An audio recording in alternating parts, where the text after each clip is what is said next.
सभी मान्यवर और मेरे पत्रकार भाई और बहनों, दूसरी कामयाब मीटिंग हुई है हमारी और आपने देखा होगा तानाशाही के खिलाफ जनता इकट्ठा हो रही है।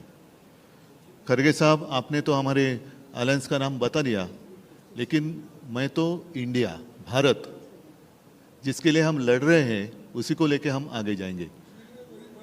इसीलिए तो हम इकट्ठा आए हैं। और आप देखते होंगे, पहले सवाल कई लोगों ने मुझे पूछा कि अलग अलग विचारधारा के लोग हैं, राजनीति में विचारधारा तो अलग होनी चाहिए, इसी को तो प्रजातंत्र मानते हैं। लेकिन इसके बावजूद हम एक आए हैं क्योंकि अब लड़ाई सिर्फ हमारी पार्टी की नहीं है।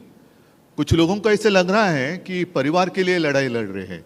हाँ, देश हमारा परिवार है और इस परिवार के लिए हम लड़ रहे हैं। देश ही हमारा परिवार है, तो इस परिवार को हमें बचाना है। और लड़ाई हमारी एक पार्टी के खिलाफ या एक व्यक्ति के खिलाफ नहीं है, लड़ाई हमारी नीति के खिलाफ है, तानाशाही के खिलाफ है।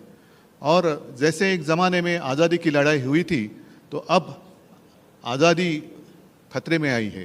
तो इस आज़ादी के लिए हम सब इकट्ठा आए हैं और पक्का भरोसा है कि हम कामयाब रहेंगे, हो जाएंगे।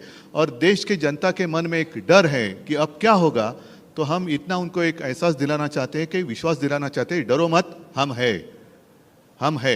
जैसे एक वो पिक्चर आया था, मैं हूं ना, वैसे हम है ना। आप क्यों डरते हो? चिंता मत करो।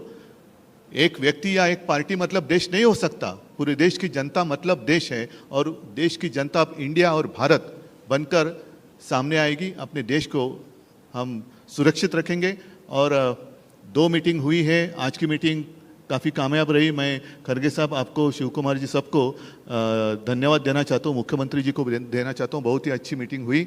और अगली मीटिंग हम महाराष्ट्र में करेंगे, मुंबई में करेंगे।